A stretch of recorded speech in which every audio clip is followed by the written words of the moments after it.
پھر اس کے بعد اللہ رب العالمین نے اس بات کا ذکر کیا کہ یہودیوں کے اوپر اللہ تعالیٰ نے بعض حلال چیزوں کو حرام کر دیا، جیسے بعض جانوروں کی چربی یا اس طرح کی کچھ چیزیں اللہ نے ان کے اوپر حرام کر دی۔ اس کی وجہ کیا تھی؟ پہلی وجہ ان کا ظلم اور زیادتی، دوسری وجہ اللہ کے راستے سے روکنا، تیسری وجہ سود لینا، اور چوتھی وجہ لوگوں کا مال باطل طریقے سے کھانا۔ تو جہاں پر ان میں سے جو ظلم زیادتی کرنے والے اور ان جرائم کے اندر ملوث افراد کا ذکر ہوا ہے، وہیں پر اہل کتاب میں سے جو سچے ایمان والے تھے، پختہ علم والے، اللہ نے ان کا بھی ذکر فرمایا اور ان کو اجر عظیم دینے کا وعدہ کیا ہے۔ اس کے بعد والی آیات میں اللہ تبارک و تعالی نے نبی کریم صلی اللہ علیہ وسلم کی نبوت اور رسالت کو ثابت کیا ہے، اور اس کے لیے مختلف دلائل اللہ رب العالمین نے پیش کیے ہیں۔ پہلی دلیل یہ پیش کی کہ اے نبی صلی اللہ علیہ وسلم، ہم نے آپ کی طرف ویسے وحی کی ہے جیسے حضرت نوح علیہ السلام اور ان کے بعد نبیوں کی طرف وحی کی ہے۔ اور یہاں پر اللہ تعالیٰ نے حضرت ابراہیم علیہ السلام، حضرت اسماعیل اور اسی طرح سے حضرت اسحاق، یعقوب وغیرہ ان نبیوں کا نام لیا اور ان کی طرف وحی نازل کرنے کا ذکر کیا ہے۔ تو یہ چونکہ وہ نبی ہیں جن کے اوپر یہودی عیسائی بھی ایمان رکھتے تھے، اللہ تعالیٰ نے ان پیغمبروں کا نام لے کر یہ دلیل دی ہے کہ اگر یہ سچے نبی تھے اور ان کے اوپر اللہ کی طرف سے وحی آتی تھی، تو ہمارے نبی محمد صلی اللہ علیہ وسلم بھی ہمارے سچے نبی اور رسول ہے، اور جیسے ان پیغمبروں پر ہم نے وحی نازل کی، ویسے ہم نے اپنے اس پیغمبر کے اوپر بھی وحی نازل کی ہے۔ اور ساتھ ہی اللہ رب العالمین نے رسولوں کو بھیجنے کا مقصد اور ان کی بعثت کی حکمت کو بھی واضح کر دیا ہے۔ اور اللہ رب العالمین نے ایک اور دلیل آپ صلی اللہ علیہ وسلم کی نبوت کی صداقت کے اوپر یہ دی کہ اے نبی صلی اللہ علیہ وسلم، آپ اللہ کے سچے نبی اور رسول ہیں، اور آپ کے اوپر جو کتاب اتری ہے وہ اللہ کی طرف سے نازل شدہ ہے، اس کے اوپر میں بھی گواہ ہوں اور میرے فرشتے بھی گواہ ہیں۔ کہنے کا مطلب یہ ہے کہ اگر یہ آپ کی نبوت کو نہیں مان رہے ہیں اور آپ کی نبوت کی صداقت کو تسلیم نہیں کر رہے، تو آپ کو گھبرانے کی ضرورت نہیں ہے۔ میں رب خود آپ کی نبوت کی حقانیت کی گواہی دے رہا ہوں، اور میرے تمام فرشتے بھی آپ کے سچے نبی اور رسول ہونے کے اوپر شاہد اور گواہ ہیں۔ اس کے بعد اللہ تبارک و تعالیٰ نے خاص طور پر عیسائیوں کو مخاطب کر کے انہیں غلوب سے روکا ہے۔ غلوب یعنی حد سے بڑھنا، اور اسی طرح حد سے بڑھنا اور شخصیات جو ہے، نیک لوگ، برگزیدہ لوگ، ان کو ان کے مقام سے بڑھانا، اور اسی طرح سے ان کی شان ان کے مقام سے پڑھ کر بیان کرنا۔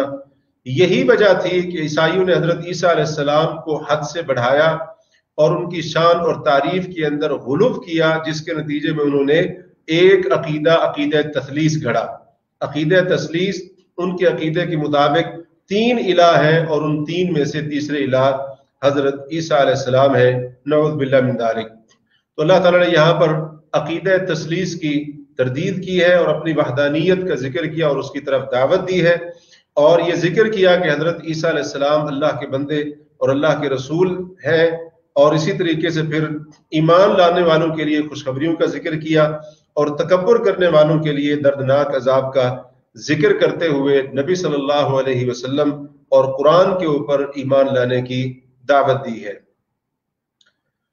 اس کے بعد دوسرا حصہ اس پارے کا شروع ہوتا ہے، اور اس پارے کا اکثر حصہ یہ سورۃ المائدہ جو شروع ہو رہی ہے اس کے اوپر مشتمل ہے۔ سورت کے آغاز میں اللہ تبارک و تعالیٰ نے مسلمانوں کو عہد و پیمان پورا کرنے کا حکم دیا ہے۔ اس سے مراد ایک تو وہ شریعت کے احکام ہیں جو اللہ تعالیٰ نے مقرر فرمائے ہیں، ان کو پورا کرنا، یہ اللہ کے ساتھ کیے گئے وعدے کو پورا کرنا ہے، اس کے پورا کرنے کا بھی حکم دیا گیا، اور آپس میں مسلمانوں کے جو وعدے ہوتے ہیں یا آپس کے اندر جو عہد و پیمان ہوتے ہیں ان کو بھی پورا کرنے کا حکم دیا ہے۔ اور اس کے ساتھ ہی اللہ رب العالمین نے اگلی آیت کے اندر، آیت نمبر 2 کے اندر، اہل ایمان کو اللہ تعالیٰ کے شعائر، جن میں سے حج کے لیے قربانی کے طور پر بھیجے جانے والے جانور، اور اسی طرح سے احرام باندھ کر حج عمرے کا ارادہ کرنے والے، بیت اللہ کا قصد کرنے والے لوگ، ان کا ذکر کیا اور ان کا احترام کرنے کا حکم دیا ہے، اور ان کے ادب کے خلاف کوئی بھی کام کرنے سے منع کیا ہے، اور حرمت والے مہینوں کا احترام، اس کی بھی تعلیم دی، اور یہ بھی سکھایا ہے کہ اگر کوئی شخص بیت اللہ کی طرف آ رہا ہے تو اس کو روکنا نہیں ہے،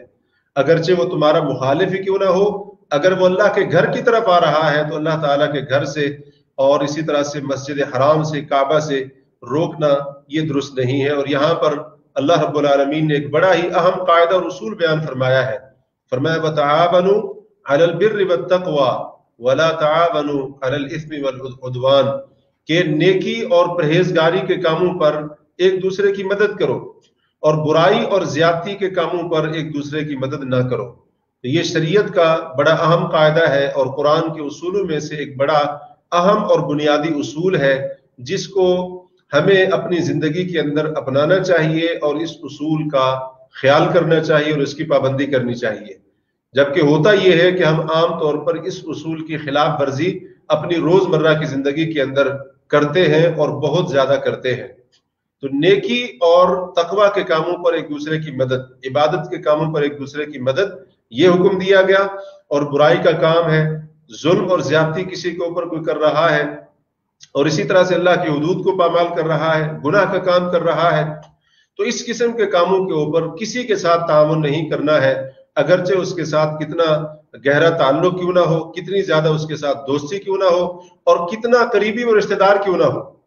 جو ظلم اور زیادتی کر رہا ہے، گناہ کا کام کر رہا ہے، اس کے ساتھ تعاون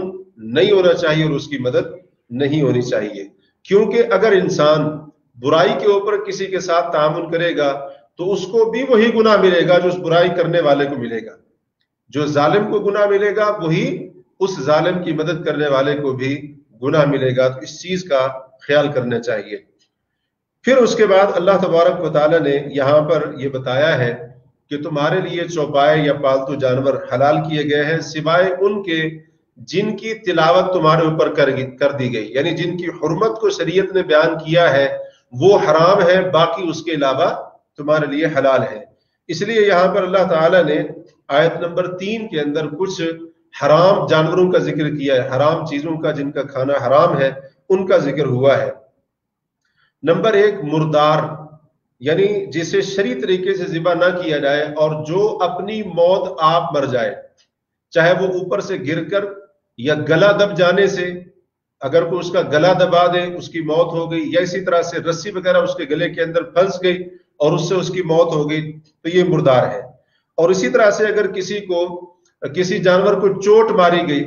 یا اسی طریقے سے اس کو مثلاً ڈنڈا مارا گیا یا دوسرے جانور نے اس کو سینگ مار کر اس کو ہلاک کر دیا، یا کسی درندے نے اس کے اوپر حملہ کیا اور درندے کے حملے کے نتیجے میں اس کی موت ہو گئی، تو یہ تمام کے تمام جانور مردار کی شکلیں ہیں اور اللہ تعالیٰ نے ان کا یہاں پر تفصیل کے ساتھ ذکر کر دیا ہے۔ البتہ ایک بات ذکر کی ہے کہ اگر ان جانوروں میں سے کسی جانور کو تم یعنی مرنے سے پہلے ذبح کر لیتے ہو، شرعی طریقے سے اس کو حلال کر لیتے ہو تو اس کے کھانے کی اجازت ہوگی، ورنہ اگر اس کی موت ہو جاتی ہے تو مردار ہے اور مردار تمہارے اوپر حرام کیا گیا ہے۔ دوسری چیز خون، اس کی حرمت کا ذکر کیا، اور تیسری چیز ہے خنزیر یعنی سور کا گوشت، اور چوتھی چیز ہے جس جانور پر غیر اللہ کا نام لیا گیا ہو اس کا کھانا بھی حرام ہے۔ اور یہاں پر ایک صورت ذکر کی ہے غیر اللہ کے نام پر جانور ذبح کیے جانے کی، فرمایا وما ذبح علی النصب، کہ جو آستانوں کے اوپر یا تھانوں کے اوپر جو ذبح کیا جائے اس کا کھانا بھی حرام ہے۔ تو نصب کہا جاتا تھا، مشرکین اپنے بتوں کے پاس کسی پتھر کو یا کسی جگہ کو خاص کر لیتے تھے اور وہاں جا کر بت کی نظر و نیاز کے طور پر جانور کو ذبح کر دیا جاتا، اس پتھر کو یا اس جگہ کو نصب کہا جاتا تھا۔ تو اللہ تعالیٰ نے فرمایا اس پتھر یا اس جگہ کے اوپر جو جانور ذبح کیا جائے غیر اللہ کے لیے، بت کے لیے، وہ جانور بھی حرام ہے۔ تو اس سے پتہ چلا مقبروں کے اوپر، مزاروں کے اوپر، قبروں کے پاس اگر کوئی ایسی جگہ خاص کر لی گئی اور صاحب قبر کے تقرب کے لیے اور اس کی سفارش کو پانے کے لیے یا اس سے بیٹا لینے کے لیے، بیٹی لینے کے لیے اگر جانور، مرغا، کوئی چیز ذبح کی جاتی ہے یا کوئی چیز پکا کر تقسیم کی جاتی ہے تو اس کا حکم بھی بالکل یہی اور اس کا کھانا بھی حرام ہوگا۔ پھر یہاں پر ایک اور چیز کا ذکر ہوا ہے، اس کا تعلق اگرچہ کھانے پینے کے ساتھ نہیں ہے، وہ ہے تیروں کے ذریعے تقسیم کرنا یا تیروں کے ذریعے قسمت آزمائی کرنا۔ زمانہ جاہلیت میں یوں ہوتا تھا کہ جوئے کے لیے جو جانور ذبح کیا جاتا اس کے گوشت کو تقسیم کرنے کے لیے کچھ مخصوص تیر ہوتے تھے، ان کے ذریعے قرآن اندازی کی جاتی. اس کا نتیجہ نکلتا کہ بعض لوگ ان کو حصہ مل جاتا اور بعض محروم ہو جاتے، جیسا کہ جوئے کے اندر ہوتا ہے. تو اللہ نے فرمایا تیروں کے ذریعے، یہ جو تقسیم کرنے کے تیر ہیں، ان کے ذریعے یہ اس طرح سے جوئے کے لیے تقسیم، یہ تمہارے لیے حرام ہے، کیونکہ جوا حرام ہے اسلام کے اندر. تو لہٰذا اس کی تقسیم کے لیے جو ہیلا اور طریقہ اختیار کیا جاتا تھا اس کو بھی اللہ تعالیٰ نے جائز قرار نہیں دیا ہے. دوسرا مطلب اس کا یہ بنتا ہے کہ تیروں کے ذریعے اپنی قسمت آزمانا. دراصل ان کے پاس 3 قسم کے تیر ہوتے تھے. بعض تیروں کے اوپر افعل، یہ کام کرو، بعض تیروں پر لا تفعل، یہ کام نہ کرو، اور بعض تیر خالی ہوتے تھے. اگر افعل والا تیر نکلتا مطلب وہ سمجھتے تھے اب ہمارا کام درست ہوگا، اس کے اندر فائدہ ہوگا، کام کو نکل پڑتے. اور اگر لا تفعل والا تیر نکلتا تو کیونکہ تیر کے اوپر لکھا ہوتا تھا یہ کام نہ کرو، اس سے بدشگونی لیتے اور سمجھتے تھے اگر کام کرنے کے لیے جائیں گے تو ہمارا نقصان ہی ہوگا، لہٰذا اس کام سے باز آ جاتے. اور اگر خالی تیر نکلتا تو ایک بار پھر قسمت آزمائی کیا کرتے تھے، کیونکہ یہ کہانت کی ایک شکل تھی اور غیر اللہ سے مدد مانگنے کی ایک شکل تھی، اس لیے اسلام نے اس کو بھی حرام کر دیا ہے اور اس سے منع کر دیا ہے. محرمات کا ذکر کرنے کے بعد اللہ تعالیٰ نے یہ بھی ذکر فرمایا کہ اگر کوئی شخص مجبور ہو جائے، یعنی اگر کوئی شخص اس کو کھانے کے لیے کچھ نہیں مل رہا ہے اور اس کی جان جانے کا خطرہ ہے، تو اپنی جان بچانے کے لیے صرف اتنی حد تک کوئی حرام چیز کھا سکتا ہے جس سے اس کی جان بچ سکے. البتہ اس صورت میں اس نے حد سے نہیں بڑھنا ہے، حد سے تجاوز نہیں کرنا ہے، اتنا اسے حرام استعمال کرنے کی کھانے کی اجازت ہوگی جس سے اس کی جان بچ سکتی ہو. یہ مجبوری کا ذکر بھی اللہ تبارک و تعالی نے یہاں پر کر دیا ہے. تو کیونکہ پہلے حرام چیزوں کا ذکر ہوا، اب اس کے بعد حلال اور مباح جو چیزیں ہیں ان کا ذکر بھی کیا گیا.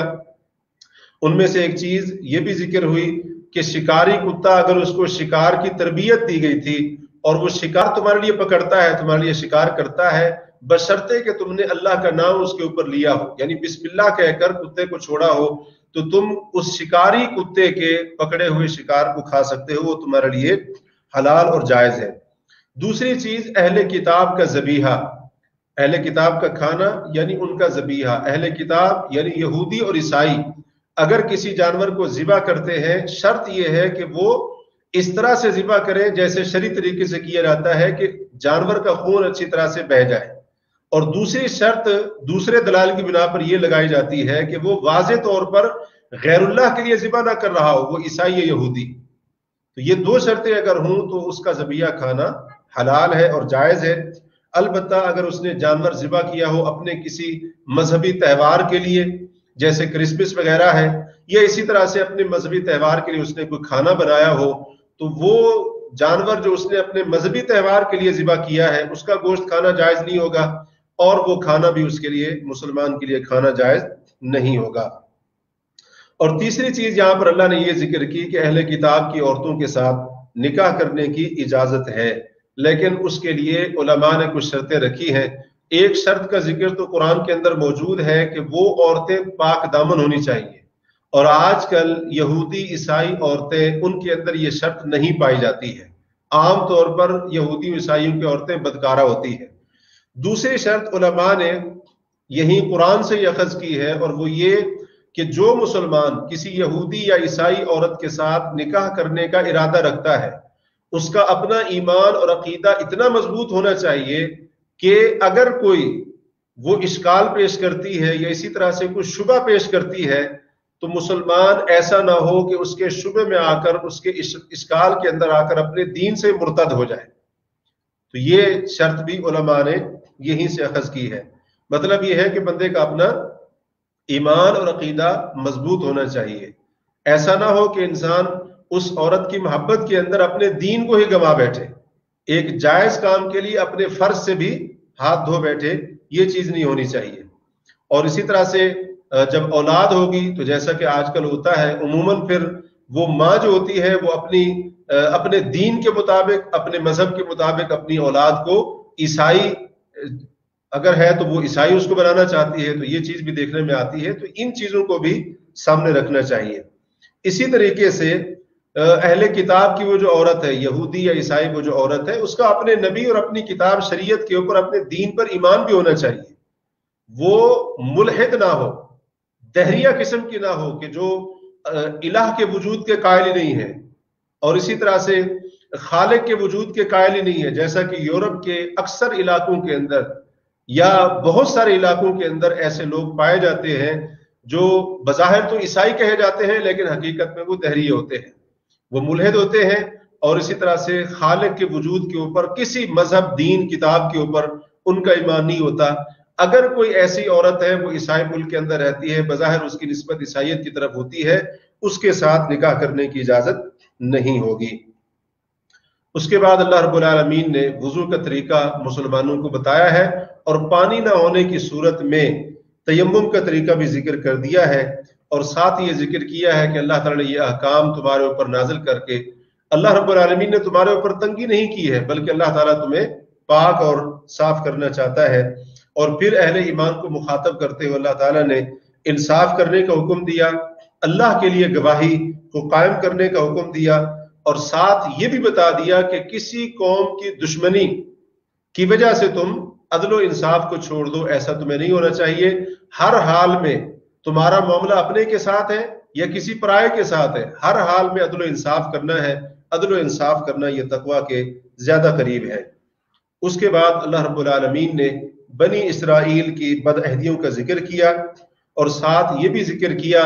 کہ ان کے یہ عہد معاہدے توڑنے کی وجہ سے ان کے اوپر لعنت کی گئی، اور اللہ تعالیٰ نے ان کے دلوں کو سخت کر دیا، جس کا نتیجہ یہ نکلا کہ وہ اللہ کے کلام تورات کے اندر اپنی خواہش کے مطابق تحریف کرتے تھے، اور ان کو جو نصیحتیں کی گئی تھیں ان نصیحتوں کا ایک بڑا حصہ انہوں نے بھلا دیا، یعنی اس کے اوپر عمل کرنا چھوڑ دیا. اور پھر اس کی وجہ سے مسلسل ان کی طرف سے خیانت کا ہونا، یہ سارے کے سارے برے اخلاق کی چیزیں ان سے ظاہر ہوتی رہتی تھی. اور عیسائیوں کے ساتھ کیے گئے وعدوں کا بھی ذکر کیا، اور یہ ساتھ ذکر کر دیا کہ انہوں نے بھی اللہ کے ساتھ کیے گئے وعدے توڑ دیے، بدعہدی کی، اور اللہ تعالیٰ کی نصیحتوں کے اوپر عمل نہ کیا. نتیجہ یہ نکلا کہ اللہ رب العالمین نے قیامت تک ان کے لیے آپس میں، یعنی ایک دوسرے کے ان کے دلوں میں بغض اور دشمنی کو ڈال دیا. تو یہ باتیں ذکر کرنے کا مقصد دراصل مسلمانوں کو تنبیہ کرنا ہے، کیونکہ اس سے پہلے مسلمانوں کو وہ وعدے یاد دلائے گئے ہیں کہ جو وعدے اللہ رب العالمین سے مسلمانوں نے کیے ہیں. تو اللہ تعالیٰ نے مسلمانوں کو یہ تنبیہ کی ہے کہ اگر اللہ کے ساتھ کیے گئے وعدے تم بھی توڑو گے جیسے یہودیوں یا عیسائیوں نے توڑے، تو تمہارا انجام بھی انہی کی طرح ہوگا، اور جیسے ان کے اوپر لعنت بھیجی گئی، ان کے دلوں کو سخت کر دیا گیا، ویسے معاملہ تمہارے ساتھ بھی ہو سکتا ہے. لہٰذا تم نے خیال کرنا ہے اور اللہ کے ساتھ کیے گئے وعدوں کو پورا کرنا ہے، اور وعدہ خلافی بالکل بھی نہیں کرنی ہے. اس کے بعد اللہ رب العالمین نے بڑی تفصیل کے ساتھ بنی اسرائیل، خاص طور پر عیسائیوں کے جو باطل عقائد تھے ان کی تردید فرمائی، اور اسی طرح سے بنی اسرائیل کے اہل کتاب کے جرائم سے اللہ تبارک و تعالیٰ نے پردہ اٹھایا. اور اس دوران منافقین کا ذکر بھی ہوا، اور یہ بھی بتایا گیا کہ ان کے تعلقات اہل کتاب کے ساتھ، یہودیوں عیسائیوں کے ساتھ بڑے گہرے ہوتے ہیں. ان کی تمام قسم کی ہمدردیاں اہل کتاب کے ساتھ، اللہ کے دشمنوں کے ساتھ ہوتی ہے، اور پھر یہ ان کا معاملہ رہتا ہے منافقین کا اہل کتاب کے ساتھ جو دین اسلام کے دشمن ہے. عیسائیوں کے عقائد کی تردید کرتے ہوئے اللہ رب العالمین نے ایک تو حضرت عیسیٰ علیہ السلام کی الوہیت کا جو وہ عقیدہ رکھتے تھے، یعنی ایک تو عقیدہ ان کا یہ تھا، بعض ان کے فرقوں کا گروہوں کا عقیدہ یہ تھا کہ اللہ تعالی ہی حضرت عیسیٰ علیہ السلام ہے، نعوذ باللہ من ذالک. یعنی ان کے کہنے کا مقصد یہ تھا کہ اللہ تعالی حضرت عیسیٰ علیہ السلام کی شکل میں زمین کے اوپر اتر آیا. اس کی اللہ نے تردید کی اور فرمایا لقد کفر الذین قالوا ان اللہ هو المسیح ابن مریم، یقیناً ان لوگوں نے کفر کیا ہے جنہوں نے کہا کہ اللہ ہی عیسیٰ بن مریم ہے. اور دوسرا عقیدہ ہے عقیدہ تثلیث، یعنی تین الہ ماننا کہ تین معبود ہیں اور ان میں سے تیسرے حضرت عیسیٰ علیہ السلام ہیں. اللہ تبارک و تعالی نے اس عقیدے کی بھی تردید کی، اور اس کی تردید بہت سارے طریقوں سے کی ہے. ایک طریقہ تو یہ اپنایا کہ اللہ رب العالمین نے حضرت عیسیٰ علیہ السلام کی دعوت کا ذکر کیا ہے کہ حضرت عیسیٰ علیہ السلام لوگوں کو یہ دعوت دیا کرتے تھے، بنی اسرائیل کو انہوں نے دعوت دی کہ اے بنی اسرائیل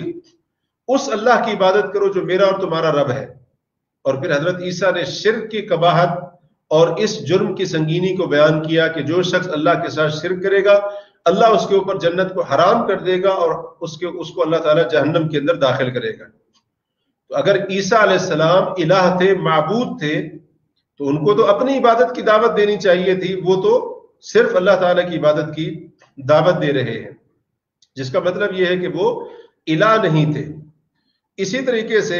ایک اور دلیل اللہ رب العالمین نے یہاں پر یہ ذکر کی ہے کہ حضرت عیسیٰ علیہ السلام اللہ کے رسول ہیں اور ان کی والدہ حضرت مریم صدیقہ ہے، یعنی وہ سچی ہیں، پاک دامن ہے۔ فرمایا کہ یہ دونوں کھانا کھاتے تھے، تو یہ اللہ نے دلیل دی ہے ان کے الہ نہ ہونے کی، کیونکہ اگر وہ الہ ہوتے، وہ معبود ہوتے اور ان کی بھی عبادت ہونی چاہیے تھی، یا ان کے اندر الوہیت والی صفات ہوتی اگر واقعی ہوتی، تو پھر انسانوں کی طرح، لوگوں کی طرح وہ کھانا نہ کھاتے اور اس کے محتاج نہ ہوتے۔ اس لیے اللہ رب العالمین نے یہ دلیل ذکر کرنے کے بعد فرمایا کہ بڑی تعجب کی بات ہے، تم ان کی عبادت کرتے ہو کہ جو تمہیں اللہ کے سوا نفع اور نقصان نہیں دے سکتے ہیں، یعنی جو خود محتاج ہے، جو خود محتاج ہو وہ الہ نہیں ہو سکتا ہے، وہ عبادت کے قابل نہیں ہو سکتا ہے۔ ایک اور دلیل یہاں پر اللہ رب العالمین نے یہ بھی دی ہے کہ اللہ نے فرمایا یخلق ما یشاء، اللہ جو چاہتا ہے جیسے چاہتا ہے اس کو پیدا کرتا ہے۔ یعنی اگر تمہیں اس بات سے یہ غلطی لگی ہے کہ حضرت عیسیٰ علیہ السلام اللہ کے بیٹے یا الہ ہے کہ بغیر باپ کے پیدا ہوئے ہیں، تو اللہ رب العالمین نے حضرت آدم علیہ السلام کو ماں باپ دونوں کے بغیر پیدا کیا۔ اللہ رب العالمین نے حضرت حوا کو حضرت آدم سے یعنی مرد سے پیدا کیا۔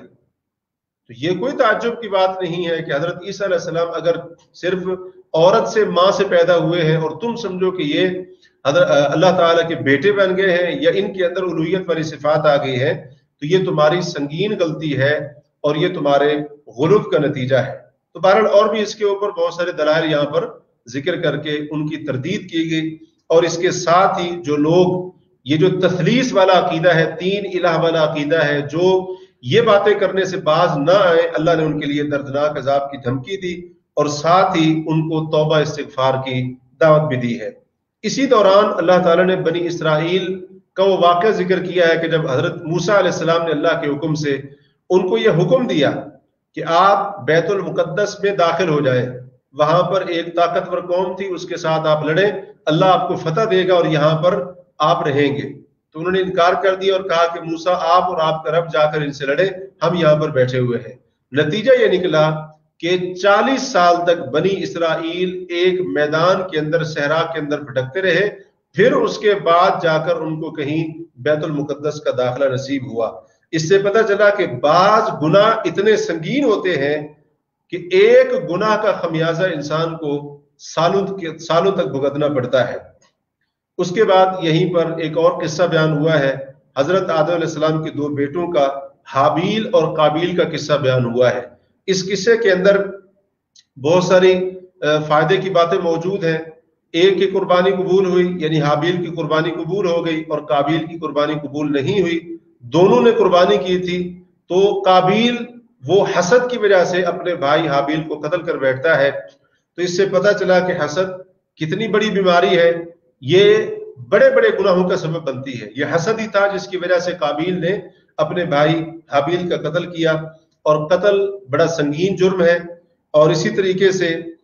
گناہ جو ہوتا ہے اس کا انجام پچھتاوا ہی ہوتا ہے، شرمندگی ہوتی ہے۔ اور اسی طریقے سے جو انسان کسی برائی کی بنیاد ڈالتا ہے،